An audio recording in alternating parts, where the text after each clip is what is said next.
Assalamualaikum warahmatullahi wabarakatuh. Selamat pagi semuanya, semoga dalam keadaan sehat.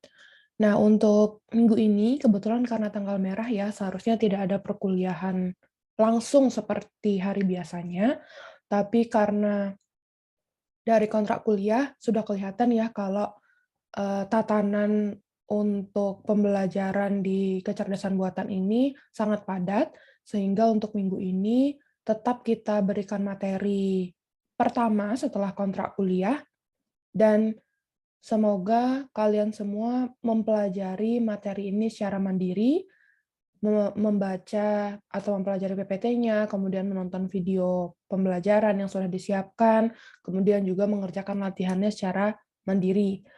Untuk minggu depan akan kita bahas dulu sebelum masuk ke materi berikutnya. Jadi tidak ketinggalan, 1 minggu dan tidak perlu juga kita lakukan reschedule karena, eee, sangat sulit sekali untuk mencari jadwal hari ini karena masih banyak yang bentrok ya, karena di KPRS fakultas juga sulit sekali menentukan mana yang tidak tabrakan dengan kelas PDB.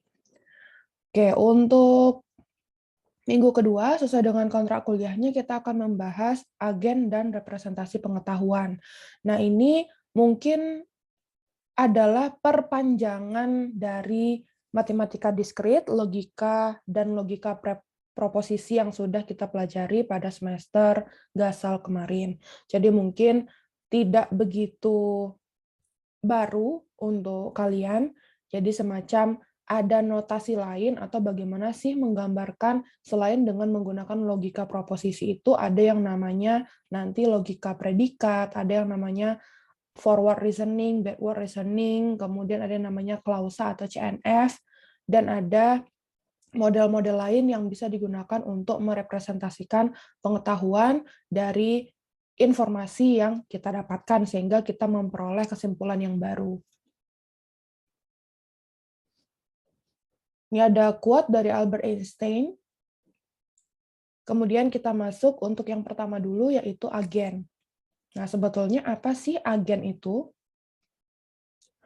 Untuk agen, kita akan bahas agen dan environment atau lingkungan agen tersebut, kemudian rationality dari agen, PEAS, performance measure, environment, aktuator, dan sensor, tipe-tipe agen, dan tipe-tipe dari environment atau lingkungan dari agen tersebut. Sistem agen cerdas artinya adalah program yang dapat diberi tugas dan dapat menyelesaikan tugasnya secara mandiri, serta mempunyai inteligensi atau kecerdasan.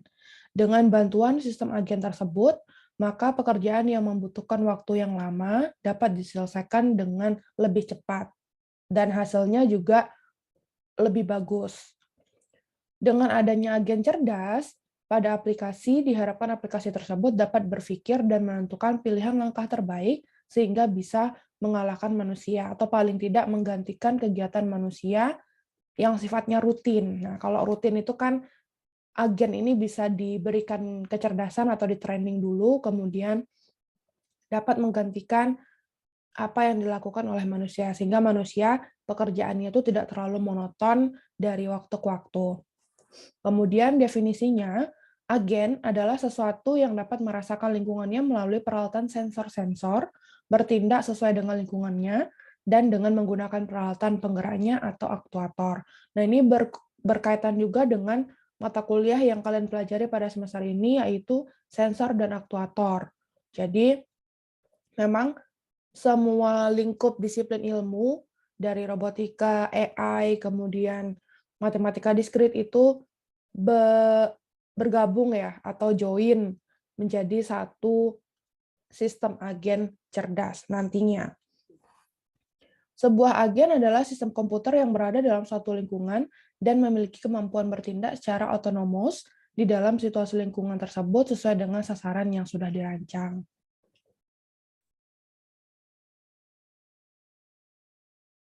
Nah, ini adalah gambar bagaimana sih sebetulnya agen dan lingkungan itu bekerja sama atau saling melengkapi.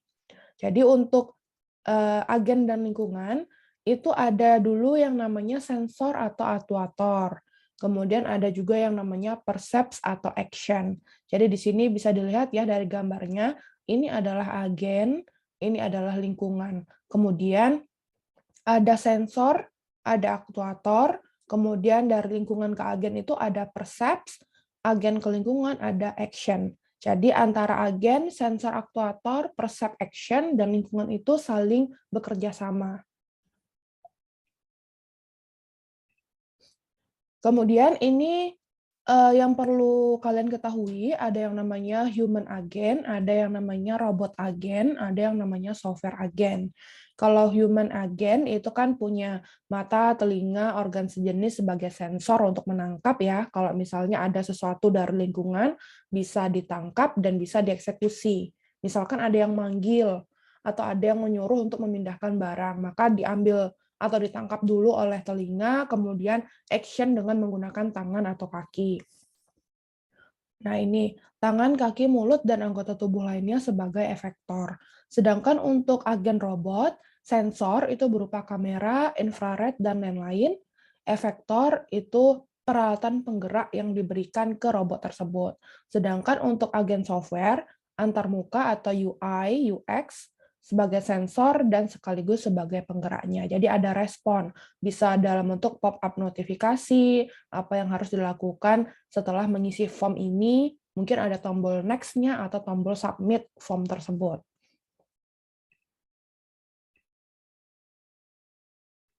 Nah, ini adalah struktur agen. Jadi agen itu intinya adalah bergerak atau melakukan pergerakan itu dari percept ke action. Makanya di sini ada ini ya, apa namanya, semacam F, percept ke action. Maka di sini bisa dikatakan agen itu adalah sama dengan arsitektur plus program. Jadi ini adalah ilustrasinya, ini agen, ini environment, percept, dari environment ke agen ke environment ada action, kemudian ada aktuator, dan ada sensornya. Jadi yang perlu diingat adalah percept itu dari environment ke agen, kalau dari agen ke environment itu action. Kemudian di agen sendiri ada aktuator dan juga sensor.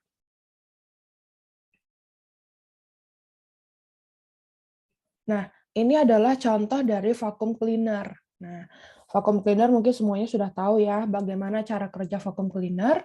Itu juga merupakan implementasi atau contoh dari agen dan lingkungannya.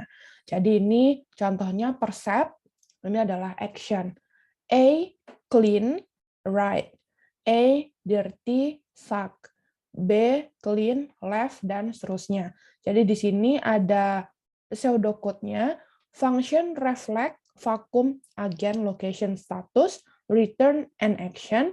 If status sama dengan dirty, maka return suck. Else if location sama dengan A, then return right.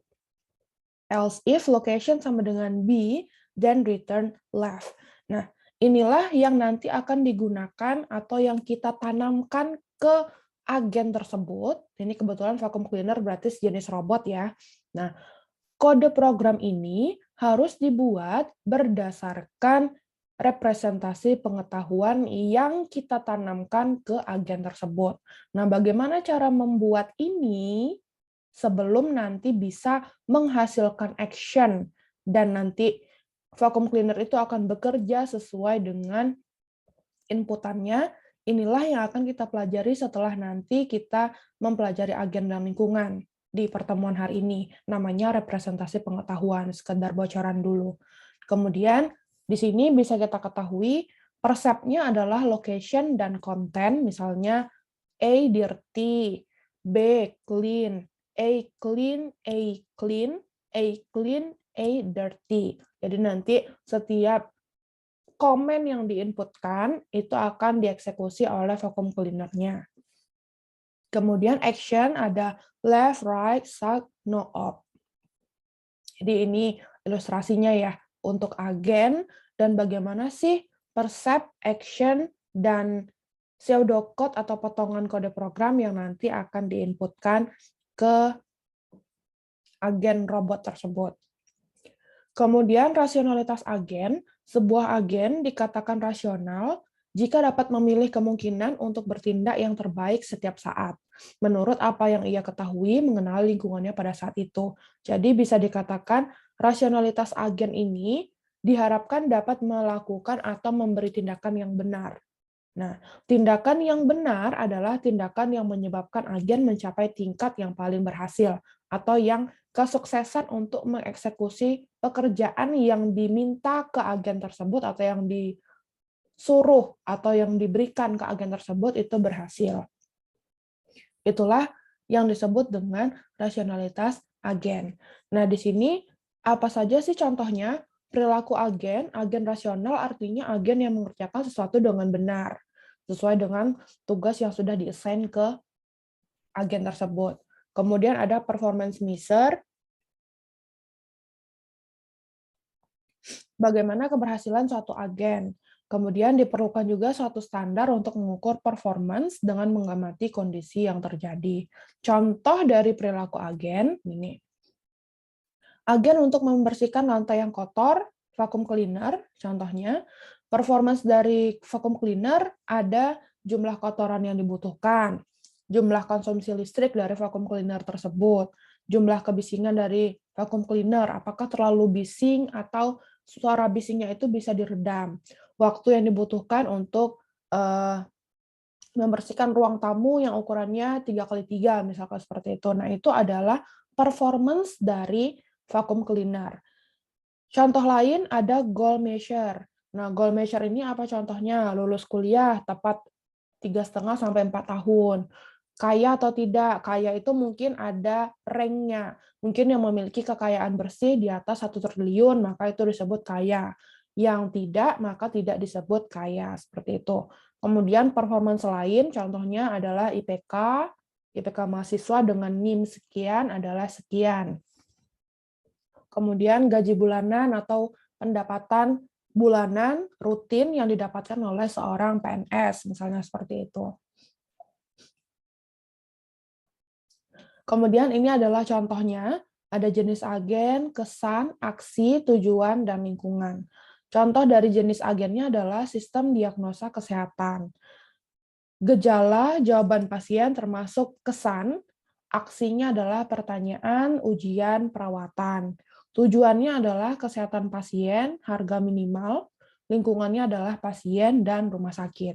Nah, contoh lainnya adalah robot pengangkat barang bagian. Kesannya adalah piksel-piksel dengan intensitas yang variatif.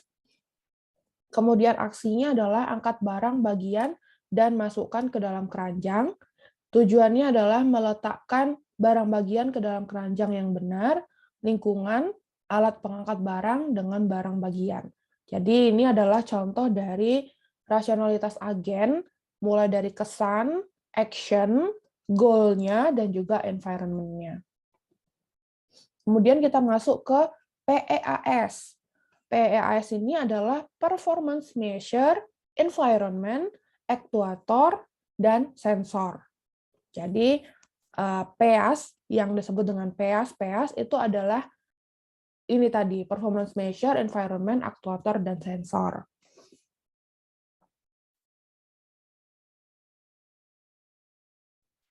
Nah, contoh dari PEAS untuk sebuah agen medical diagnosis system atau sistem diagnosis medis, performance measure-nya adalah healthy patient, minimize cost, low sweat. Kemudian untuk environment-nya ada patient, hospital, dan staff. Aktuatornya ada screen display yang menunjukkan ada pertanyaan, ada tes, ada diagnosa, ada treatment, referral, dan lain-lain. Sedangkan untuk sensor itu adalah keyboard. Jadi kita masukkan simptom yang kita rasakan, kemudian temuannya apa oleh dokter setelah kita masuk ke ruang dokter untuk kontrol, dan jawaban-jawaban dari pasien apakah dalam 2 bulan terakhir mengalami kesulitan bernapas, sesak nafas, tenggorokan sakit, dan sebagainya. Jadi untuk sebuah agen sistem diagnosis medis, PEAS-nya adalah ini tadi, semuanya.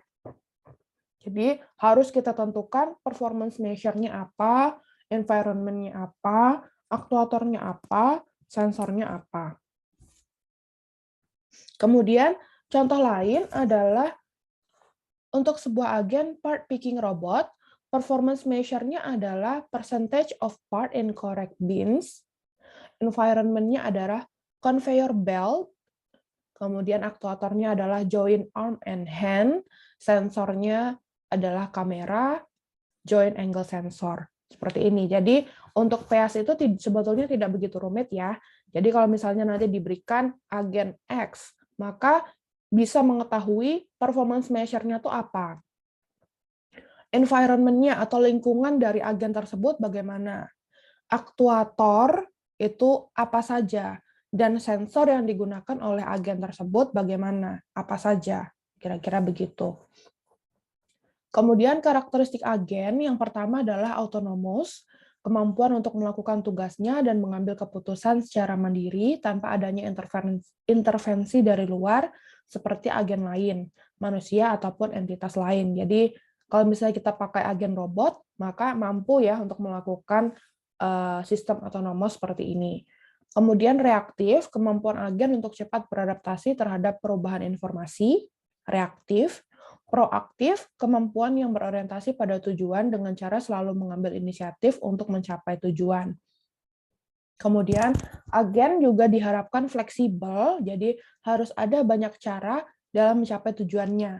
Misalkan ketika di depannya itu mungkin ada benda atau ada manusia yang sedang bercakap-cakap, apa yang harus dilakukan oleh agen, maka agen harus memikirkan mana sih jalan yang saat ini sedang kosong dengan bantuan sensornya tadi. Kemudian, robust, agen harus dapat kembali ke kondisi semula jika mengalami kegagalan dalam hal tindakan ataupun dalam menjalankan plan atau rencananya. Kemudian rasional, kemampuan untuk bertindak sesuai dengan tugas dan pengetahuan. Sosial, dalam melakukan tugasnya, agen memiliki kemampuan untuk berkomunikasi dan berkoordinasi, baik dengan manusia ataupun dengan agen lain. Situated, agen harus berada dan berjalan di suatu lingkungan tertentu. Karena tadi ada agen, ada lingkungan yang saling terkait. Percept dan action, maupun sensor aktuator. Kemudian arsitektur agen untuk black box. Jadi arsitektur agen yang pertama ada yang namanya black box. Pada konsep black box, agen menerima masukan dari luar, lalu memproses sehingga bisa dihasilkan keluaran atau action yang berdasarkan inputan tadi. Brenner mengemukakan suatu model untuk proses dari black box ini, ada tahapan-tahapannya, yaitu yang pertama adalah interaction, yang kedua adalah information fusion, yang ketiga adalah information processing, dan action. Jadi ini bisa dilihat dari gambarnya, ada agen, proses, kemudian environment, dan agen-agen lain yang bersinggungan dengan si agen ini, kemudian input itu berupa percept ya, output berupa action. Jadi environment ke agen, percept, agen ke environment-nya action.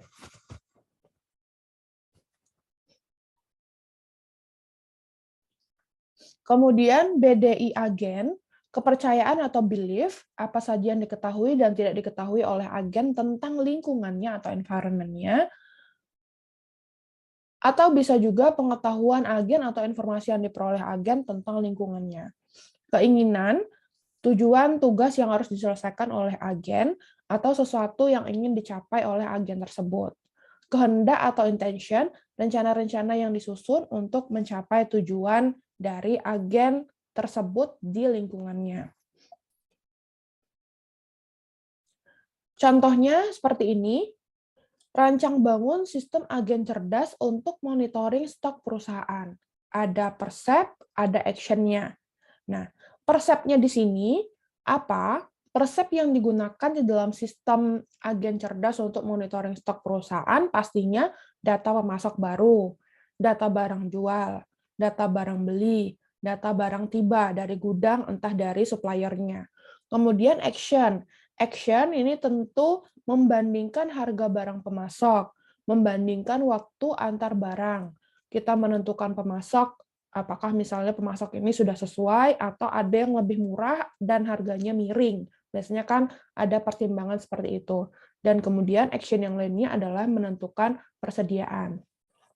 Di warehouse bagaimana? Apakah cukup untuk persediaan selama seminggu jika customer doyan atau suka dengan produk tersebut. Menurut Stuart Russell dan Peter Norvig di bukunya, untuk 5 tipe agen, ada simple reflex agen, ada model based reflex agen, goal based reflex agen, utility based reflex agen, dan learning agen. Sedangkan untuk environment tipenya, ada fully observable versus partially observable, ada deterministic versus stochastic, episodic versus sequential, statis versus dinamis, discrete versus continue, single agent versus multi agent. Nah, ini adalah contoh dari lingkungan dan karakteristiknya. Lingkungan catur dengan jam, fully observable, iya. Deterministic, iya. Episodik, tidak ternyata. Statis, semi. Discrete, iya. Single agent, tidak. Karena kalau main catur kan tidak bisa sendiri ya, harus multi agen. Begitu juga dengan reversi. Fully observable, iya. Deterministic, iya. Episodic, tidak. Statis, iya. Discrete, iya. Single agent, tidak. Nah, ini adalah contoh dari permainan reversi. Jadi, untuk setiap lingkungan dan karakteristiknya, atau tipe-tipenya, dan agen dan tipe-tipenya itu harus dipahami perbedaannya. Manakah lingkungan nanti ketika membuat agen harus ditempatkan dengan tempat yang sesuai. Misalnya seperti ini ya, sistem diagnosa kesehatan. Apakah single agen? Tentu tidak ya, karena dimanfaatkan oleh banyak pasien, ada dokter juga nanti, ada suster juga, dan lain-lain. Jadi setiap agen pasti ada lingkungannya. Dan lingkungan tadi berkaitan dengan PEAS tadi. Jadi semoga sudah paham ya bagaimana pengantar tentang agen, lingkungan, dan tipe-tipenya.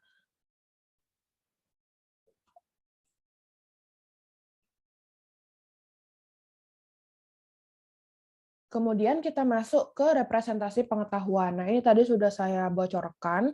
Representasi pengetahuan ini akan memanggil kembali atau recall kembali eh, topik materi di matematika diskrit, yaitu logika atau logika proposisi.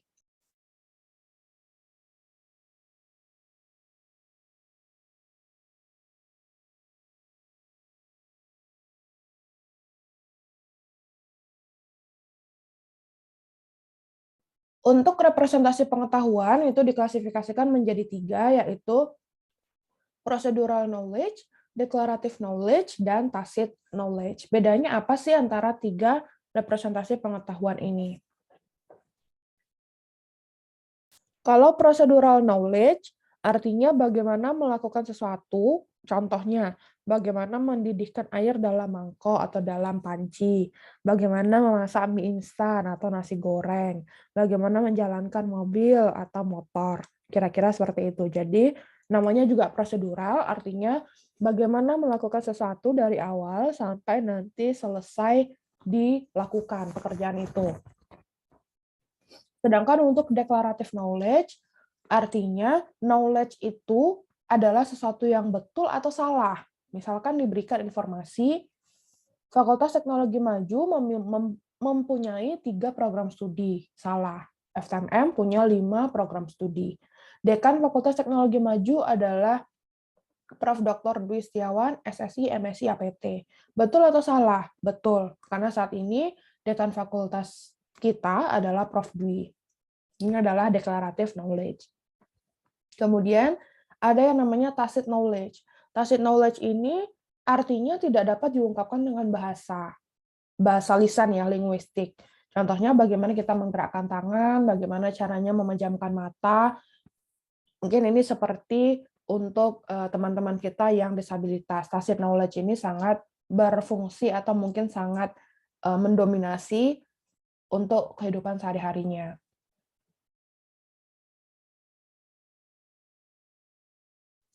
Nah, untuk representasi pengetahuan atau biasanya disingkat dengan RP, jadi nanti ketika saya membicarakan RP itu adalah representasi pengetahuan. Metode yang digunakan untuk mengodekan pengetahuan dalam sebuah sistem pakar. Jadi intinya, representasi pengetahuan itu digunakan untuk mengkodekan pengetahuan dalam sebuah sistem pakar. Jadi untuk memudahkan ketika nanti kita memasukkan kodenya ke dalam agen, supaya agen itu mengerti dan diterapkan ke lingkungannya, maka butuh sebuah kode tentunya. Karena kan bahasa kode program komputer itu kan berbeda dengan bahasa kita. Jadi perlu narahubung atau semacam jembatan penghubung yang dinamakan representasi pengetahuan. Maksud dari representasi pengetahuan ini dipelajari, yang pertama menangkap sifat-sifat penting dari sebuah masalah atau problem. Yang kedua, membuat informasi dapat diakses oleh prosedur pemecahan problem tersebut. Dua bagian dasar sistem kecerdasan buatan, yang pertama adalah basis pengetahuan. Untuk basis pengetahuan ini meliputi fakta tentang objek-objek dalam domain yang dipilih.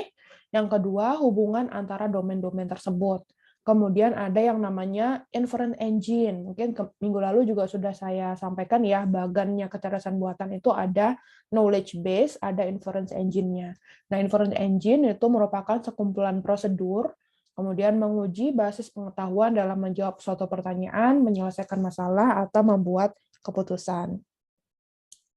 Kemudian ada untuk karakteristik representasi pengetahuan, bisa diprogram dengan bahasa komputer, disimpan di dalam memori untuk selanjutnya dieksekusi oleh agen. Kemudian fakta dan pengetahuan lain yang terkandung di dalam agen tersebut atau di dalam representasi pengetahuan dapat digunakan untuk melakukan penalaran berikutnya. Jadi ada tahap reasoning-nya.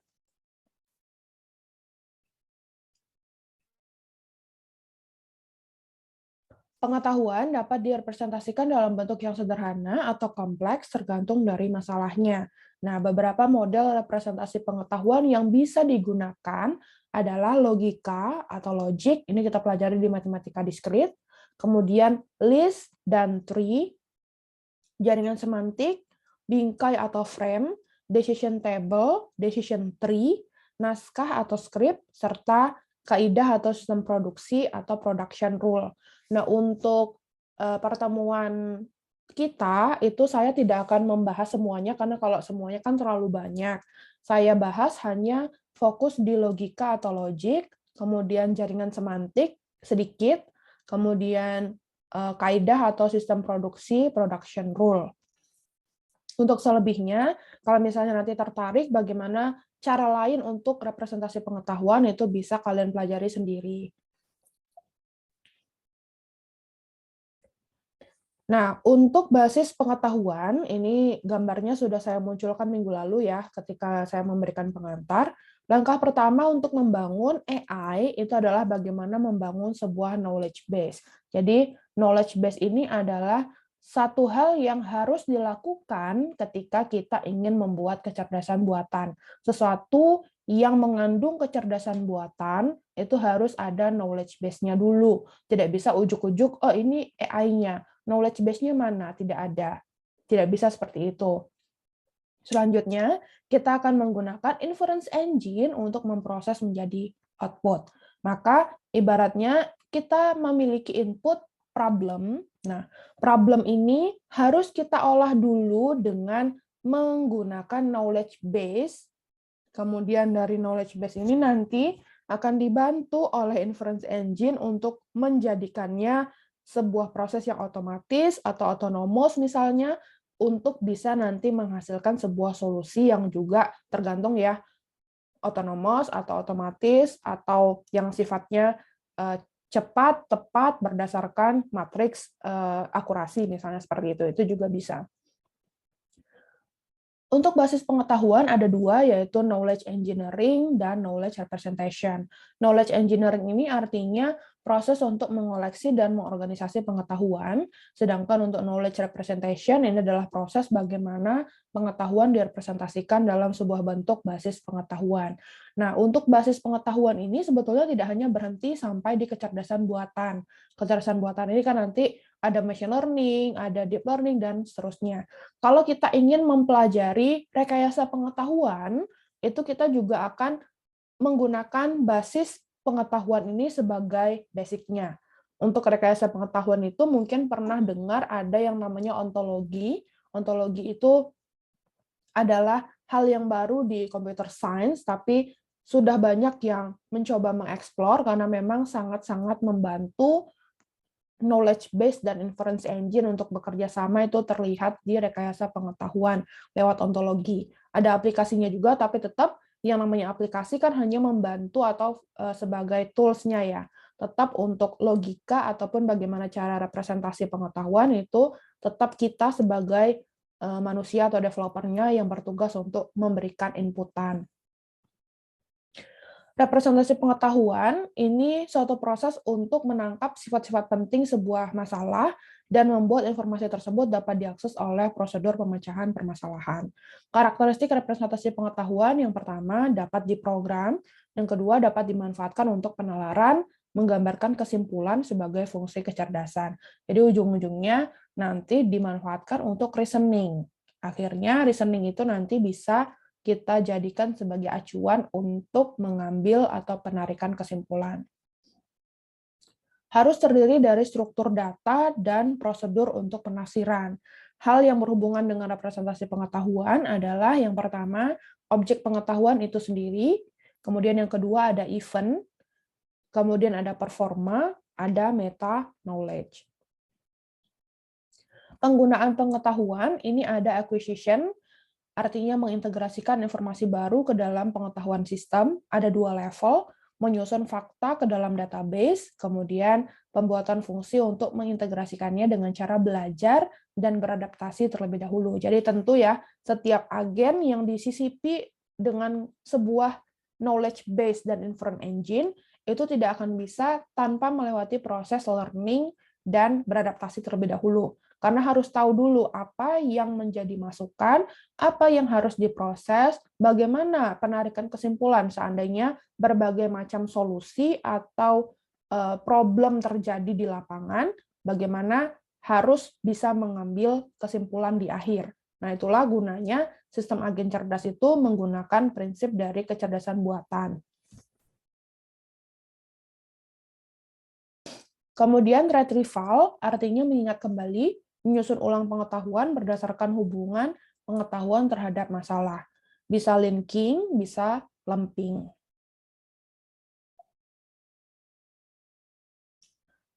Ada juga reasoning. Nah, ini dari kemarin sampai minggu ini dan minggu lalu ya, sampai hari ini ada kata-kata reasoning. Nah, reasoning ini adalah salah satu bentuk dari penggunaan pengetahuan, yang memang inti dari kecerdasan buatan itu salah satunya adalah reasoning. Reasoning adalah pengetahuan digunakan untuk menalar suatu permasalahan. Untuk melakukan reasoning ada berbagai macam cara. Yang pertama adalah formal reasoning menggunakan logika proposisi, ya, kita balik lagi ke matematika diskrit. Kemudian procedural reasoning menggunakan aturan produksi if then, if then, if then. Kemudian yang ketiga, analogical reasoning. Nah, analogical reasoning ini kalau misalnya bisa dipecahkan dengan formal dan prosedural, maka tidak perlu sampai ke analogical, karena analogical ini selain sulit, juga waktu untuk mendapatkan basis pengetahuan sebelum diolah ke inference engine juga membutuhkan waktu yang cukup lama. Jadi ketika bisa diselesaikan dengan formal dan prosedural, maka diselesaikan dulu dengan formal dan prosedural. Apalagi kalau misalnya kita sudah belajar logika proposisi, tinggal mengganti sedikit atau melakukan konversi sedikit, itu kan lebih mudah dibanding ketika kita harus melakukan sesuatu yang betul-betul belum kita ketahui, seperti analogical reasoning ini.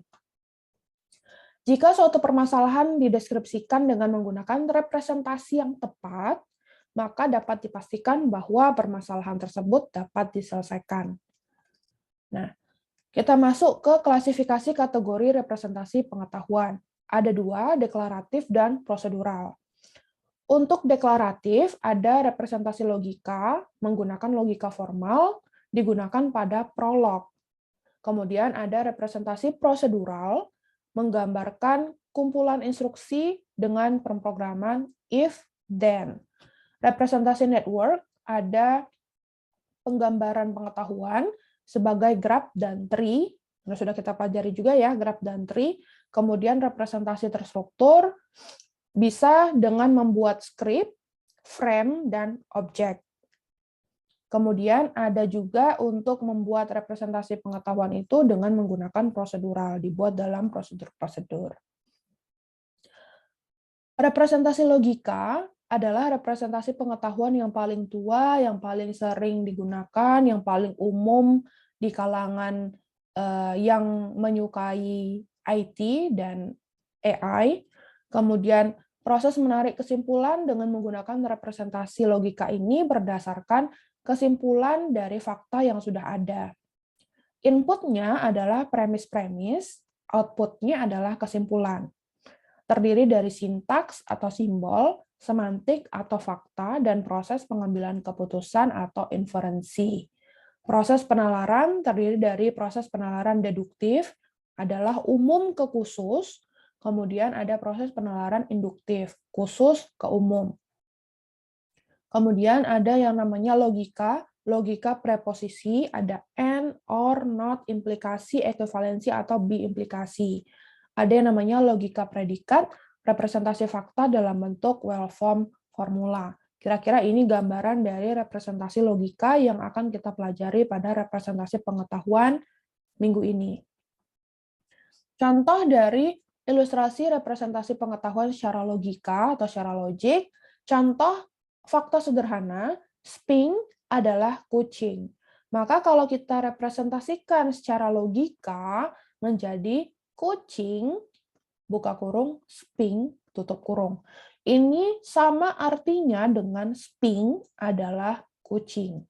Kalau misalnya kita mau coba anjing, herder, herder adalah anjing. Maka kalau kita buat secara logika, anjing, buka kurung, herder, tutup kurung. Artinya sama, herder adalah anjing, Sphinx adalah kucing.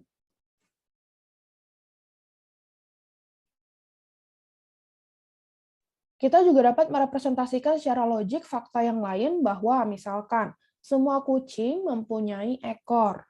Maka A ini adalah quantifier namanya, quantifier yang menyatakan kalau semuanya, tidak terkecuali. Kalau semuanya, maka seperti ini ya quantifiernya, kucing X mempunyai ekor X. Ini adalah representasi logika yang lain. Kalau ada quantifiernya. Kemudian, kalau kita ingin mendapatkan representasi pengetahuan baru secara deduktif, maka mempunyai ekor sama dengan kucing. Karena tadi kalau kita lihat, kita back ke deduktif-induktif, proses penalaran atau inferensi, umum khusus, itu deduktif, khusus umum, induktif. Maka kalau kita mau deduktif, mempunyai ekor adalah kucing. Ya di sini ya. Kita turunkan menjadi ini.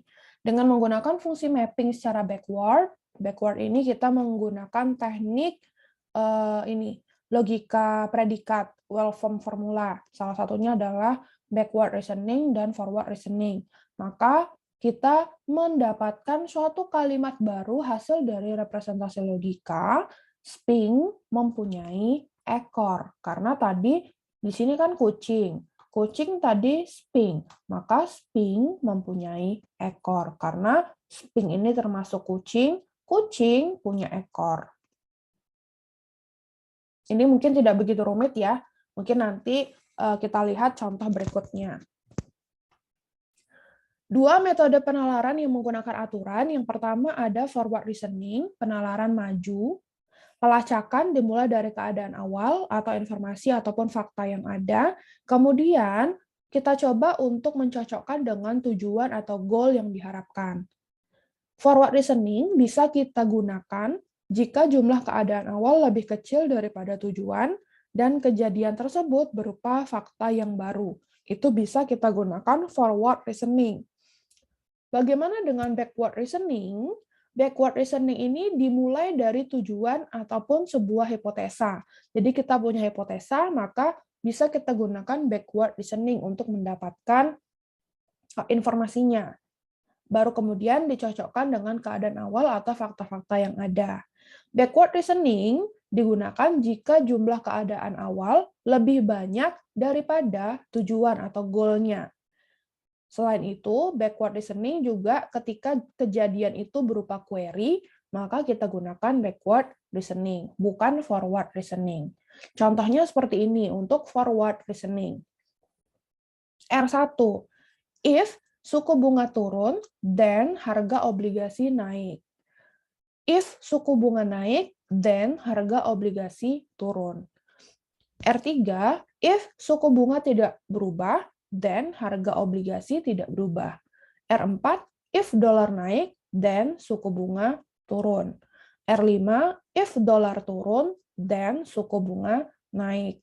R6, if harga obligasi turun, dan beli obligasi. Nah, apabila diketahui suatu fakta saat ini dolar turun, maka berdasarkan fakta-fakta yang ada ini, keputusan apa yang akan diambil, apakah membeli obligasi atau tidak membeli obligasi.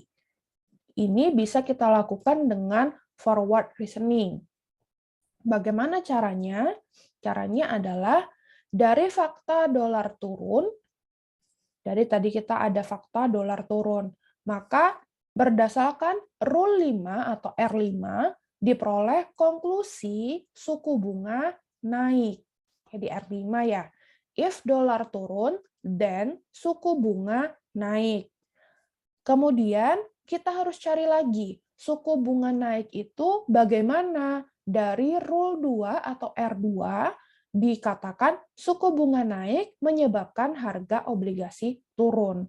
Maka dengan Rule 6 atau R6, jika harga obligasi turun, maka kesimpulan yang diambil adalah membeli obligasi. Nih, if harga obligasi turun, then beli obligasi. Jadi ini adalah fakta-fakta atau ibaratnya statement-statement fakta-fakta yang ada, kemudian kalau misalnya ada suatu inputan baru, dolar turun, apa yang harus dilakukan? Maka lihatlah dari keenam fakta yang sudah ada untuk menarik kesimpulan baru berdasarkan apa yang diminta atau apa yang tersedia. Kira-kira begitu. Contoh untuk forward reasoning. Untuk contoh backward reasoning, sama juga R1 sampai R6-nya, atau Rule 1 sampai Rule 6-nya. Pertanyaannya, apabila diketahui bahwa dolar turun, apakah keputusan yang akan diambil, apakah akan membeli obligasi atau tidak akan membeli obligasi? Bedanya, backward tadi kan secara mundur ya, jadi tidak maju, tapi mundur. Maka kita lihat dari solusi yaitu membeli obligasi dengan menggunakan Rule 6 atau R6 diperoleh antecedent harga obligasi turun. Nah, setelah kita dapat Rule 6, kalau kita membeli obligasi maka sudah pasti harga obligasinya turun. Dari Rule 2 dikatakan terbukti bahwa harga obligasi turun bernilai benar jika suku bunga naik bernilai benar. Nah, ini sudah campuran dengan logika proposisi dengan tabel kebenarannya, true, false, atau BS, SB, dan sebagainya.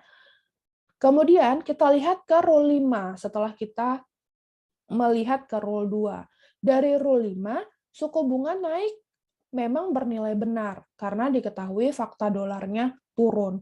Maka dengan demikian, kita harus mengingat lagi logika proposisi untuk bisa menggunakan forward reasoning ataupun backward reasoning. Karena kalau mungkin untuk forward tidak begitu berpengaruh ya, tapi kalau untuk backward digunakan BS-BS-nya atau true false-nya.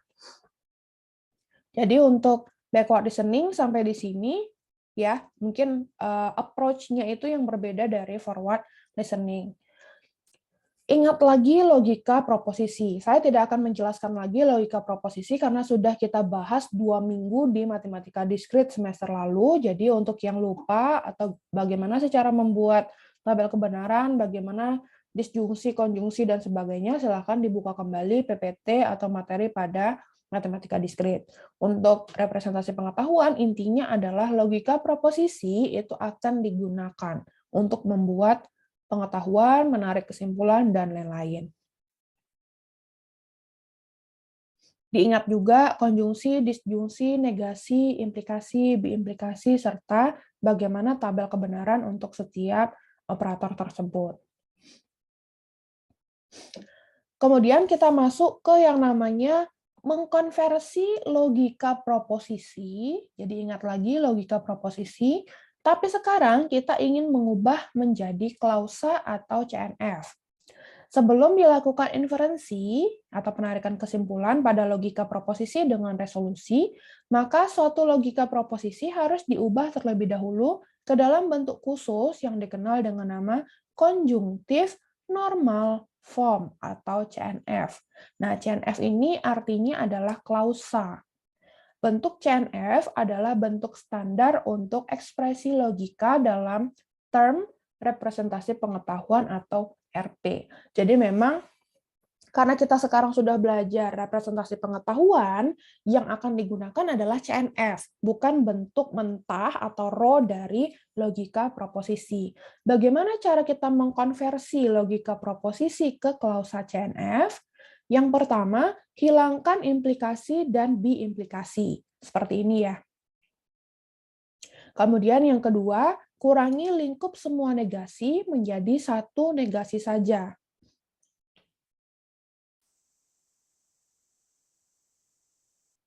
Kemudian yang ketiga, gunakan aturan asosiatif dan distributif untuk mengkonversi menjadi disjungsi atau konjungsi. Seperti ini.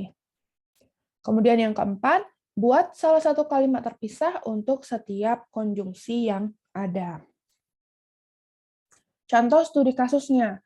Apabila ada kalimat P. Andi anak yang cerdas. Q. Andi rajin belajar. R. Andi akan menjadi juara kelas. S. Andi makannya banyak. T. Andi istirahatnya cukup. Nah,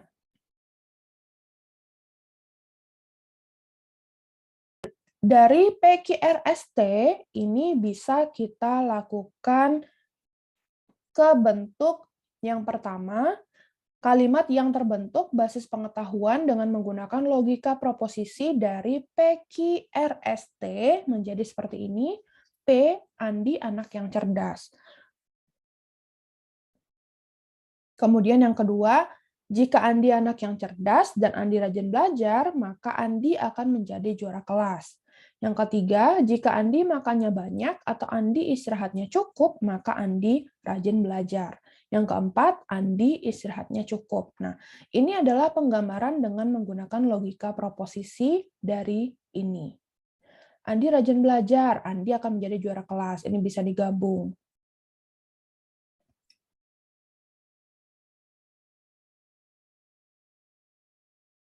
Kemudian, setelah dilakukan konversi ke bentuk CNF dengan menggunakan 4 prinsip tadi, didapatkan seperti ini. Ya, bentuk dari CNF-nya. Hasil dari transformasi atau konversi dari bentuk logika proposisi sebelumnya. Kemudian, ini adalah contoh dari logika proposisi dalam bentuk CNF dengan pernyataan yang lengkap. Jadi ini bentuknya sudah seperti ini ya, tidak lagi bentuk seperti ini. Jadi inilah yang nanti akan diinputkan ke dalam agen untuk diimplementasikan di lingkungannya. Jadi ketika ada fakta-fakta tersebut, bisa, oh Andi ini anaknya rajin atau anaknya cerdas. Oh Andi ini tidurnya cukup, dan lain-lain berdasarkan apa yang ada di kalimat-kalimat PQRST ini. Kemudian ada yang disebut dengan logika predikat. Ini juga sedikit berbeda dengan logika proposisi. Walaupun sama-sama ada operator konjungtif, disjungtif, negasi, implikasi. Untuk logika predikat ini ada quantifier-nya. Quantifier untuk quantifier universal adalah seperti ini notasinya. Untuk quantifier yang berlaku untuk suatu keadaan saja, seperti ini notasinya. Contohnya, semua orang Jawa mati pada saat Krakatau meletus tahun 1883. Maka, logika predikatnya menjadi meletus Krakatau, 1883. Nah, semua orang Jawa mati. Maka quantifier-nya adalah ini, orang Jawa mati. Matinya juga 1883, karena kan kejadian Krakatau meletusnya tahun 1883. Atau semua kucing mempunyai 4 kaki, maka quantifier-nya karena di sini semua, maka ini binatang X, kucing, kaki X, 4. Ada satu kucing yang berkaki 3, maka karena di sini ada satu kucing, maka tidak semuanya quantifier-nya ini binatang X, kucing, kaki X, 3. Ini adalah contoh dari logika predikat. Kemudian ada yang namanya jaringan semantik. Nah, jaringan semantik merupakan representasi pengetahuan yang digunakan untuk menggambarkan data dan informasi yang menunjukkan hubungan antara berbagai objek. Nah, objek di sini bisa berupa benda fisik seperti mobil, rumah, atau bisa berupa pikiran, kejadian, atau tindakan atau action. Jaringan semantik merupakan grafik yang terdiri dari simpul-simpul atau node yang merepresentasikan objek dan busur-busur atau arcs yang menunjukkan relasi antar objek-objek tersebut.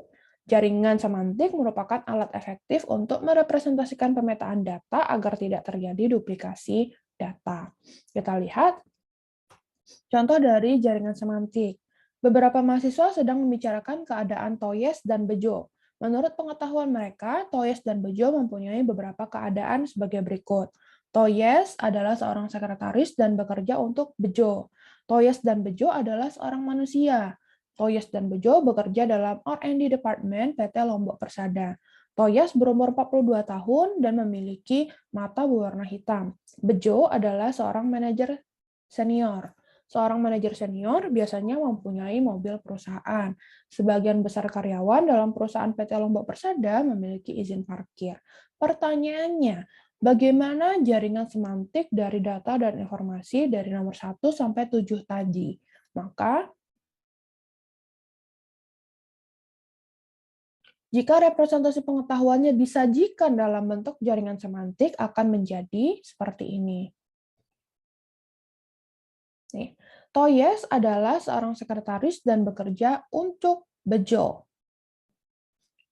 Toyes dan Bejo adalah manusia.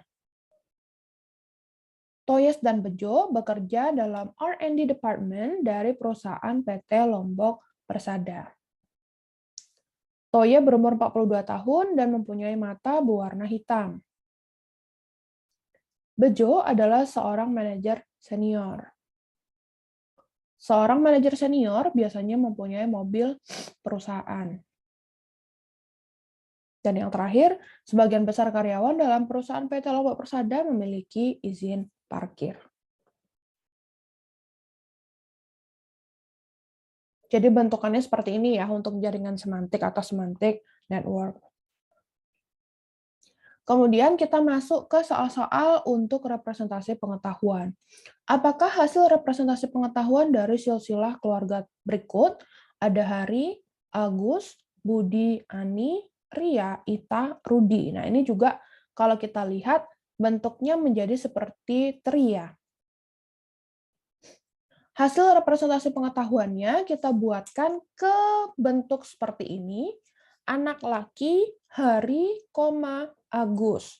Dibaca, anak laki-laki Hari adalah Agus. Nih, anak laki-laki Hari adalah Agus. Anak laki-laki Agus adalah Budi. Anak perempuan Agus adalah Ani. Anak perempuan Budi adalah Ria.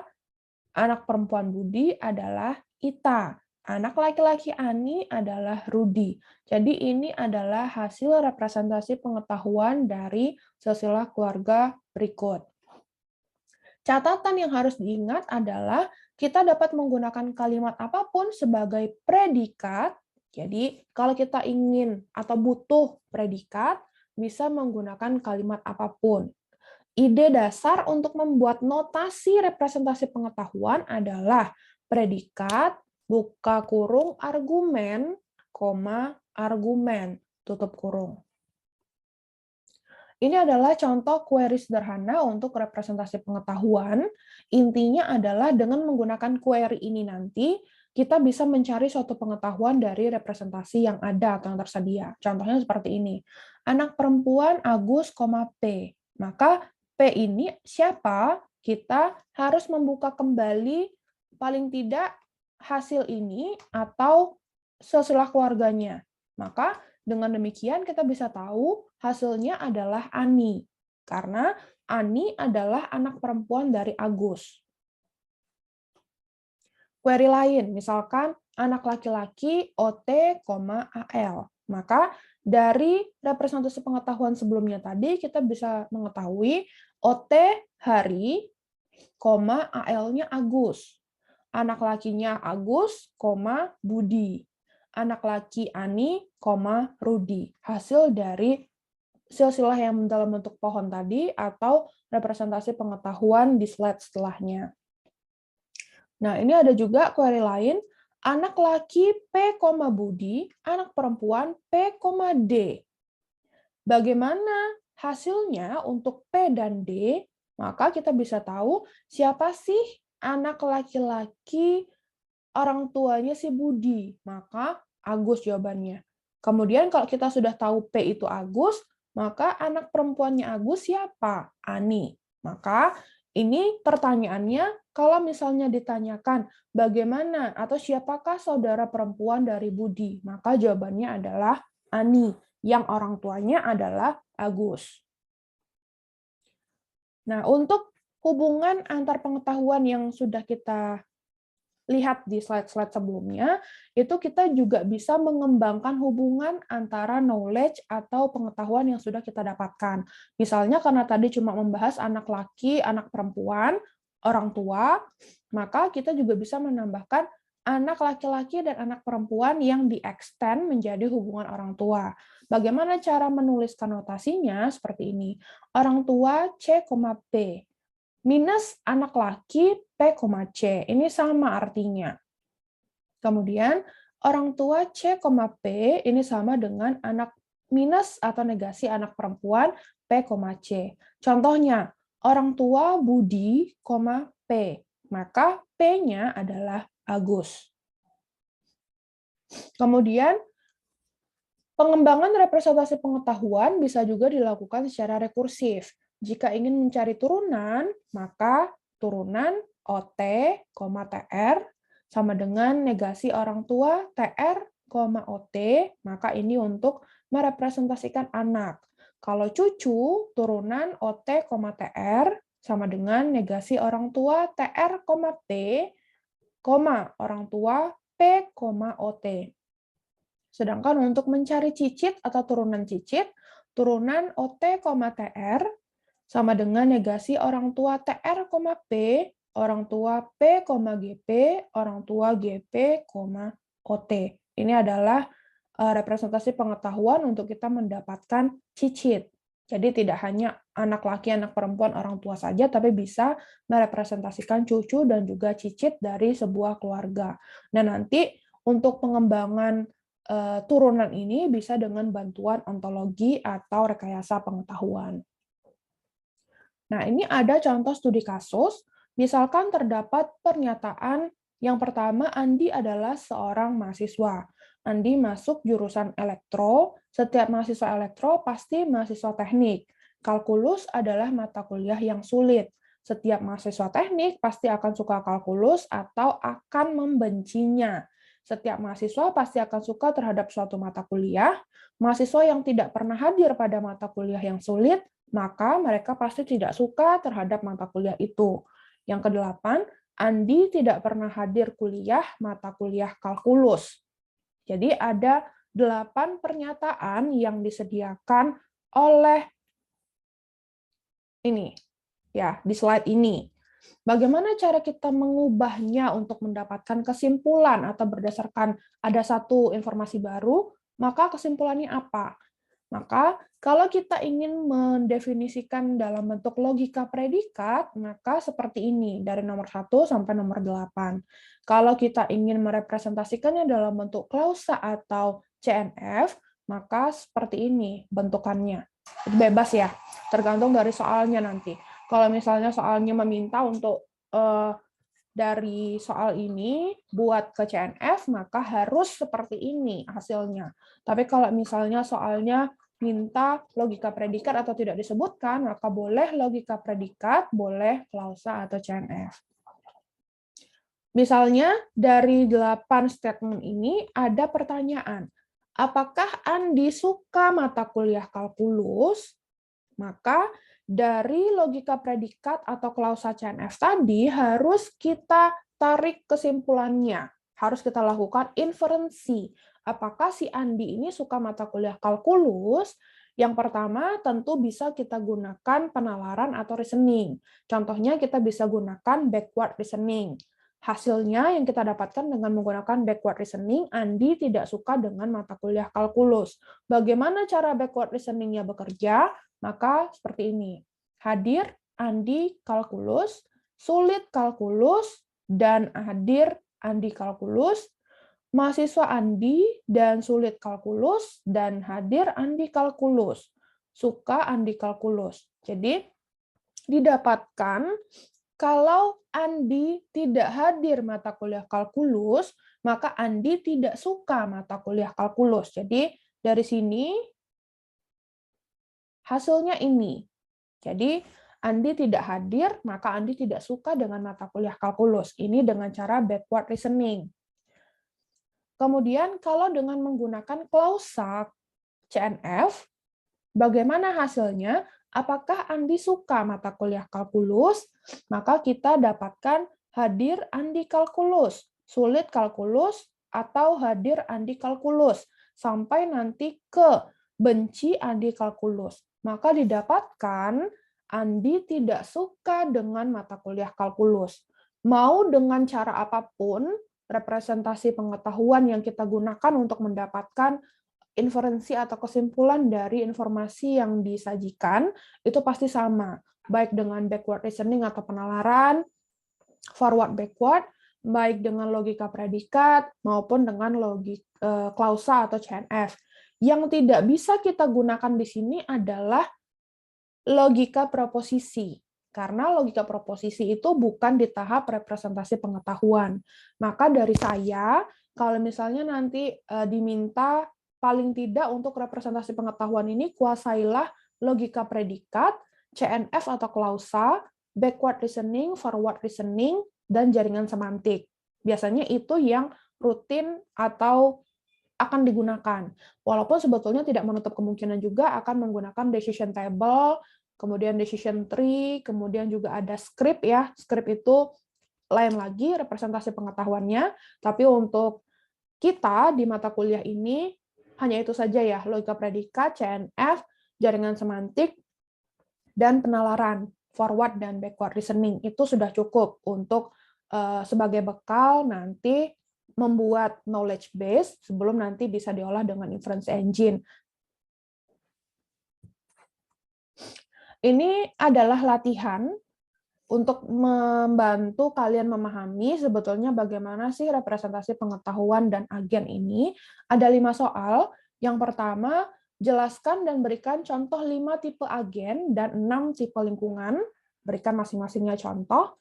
Kemudian yang kedua, ini mulai representasi pengetahuan.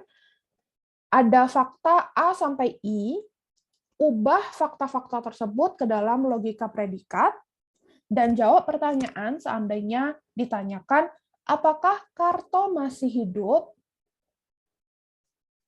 Kemudian yang ketiga, buatlah representasi pengetahuan dari struktur organisasi perusahaan di bawah, gunakan predikat bawahan, atasan, boleh nanti kalau misalnya dibutuhkan, bawahan langsung, atasan langsung, atau tidak langsung. Nah, pertanyaan yang harus dijawab adalah, siapa bawahan dari Burhan? Itu harus bisa terjawab. Kemudian yang keempat, ada pohon keluarga. Kemudian dalam bahasa prolog menyatakan predikat anak, perempuan, laki-laki. Kemudian predikat ini juga ada relasi orang tua, saudara laki-laki, saudara perempuan, paman, bibi, kakek, nenek, dan sepupu. Silakan nomor 4 ini kalian coba untuk membuatkan bagaimana seandainya pohon keluarga ini diubah menjadi sebuah logika representasi pengetahuan. Paling tidak dalam bentuk logika predikat atau CNF. Kemudian yang kelima, rubahlah fakta-fakta di bawah ini ke dalam bentuk predikat kalkulus atau logika predikat, tidak usah bingung ya, menggunakan hubungan meninggal XX, meninggal X, mohon maaf, seks XY, mengenal XY, membenci XY, korban X, pembunuh X. Lalu dengan menggunakan metode inferensi, ada pernyataan-pernyataan, korban meninggal, korban adalah perempuan, Jono dan Suryo mengenal korban mengenal Tony dan Jono, si pembunuh mengenal korban, Susi adalah korban. Jono membenci Susi, Suryo membenci Tony, Tony membenci Jono. Korban mengenal seseorang yang membenci pembunuh tersebut. Nah, kemudian setelah nanti kalian ubah menjadi bentuk logika predikat, kita main detektif-detektifan, siapakah pembunuh di dalam kasus ini. Jadi tadi ada beberapa statement, kemudian nanti harus kalian tentukan kesimpulan di akhir siapakah yang merupakan pembunuh. Kira-kira begitu ya, ada 5 soal, waktunya 1 minggu, silahkan bisa didiskusikan dengan teman, kalau misalnya masih belum mengerti untuk materi representasi pengetahuan atau RP, atau bisa juga dengan membaca sumber-sumber baik yang ada di internet maupun buku referensi yang tercantum di kontrak kuliah. Biasanya yang lengkap yang suka saya gunakan adalah yang Russell Norvig.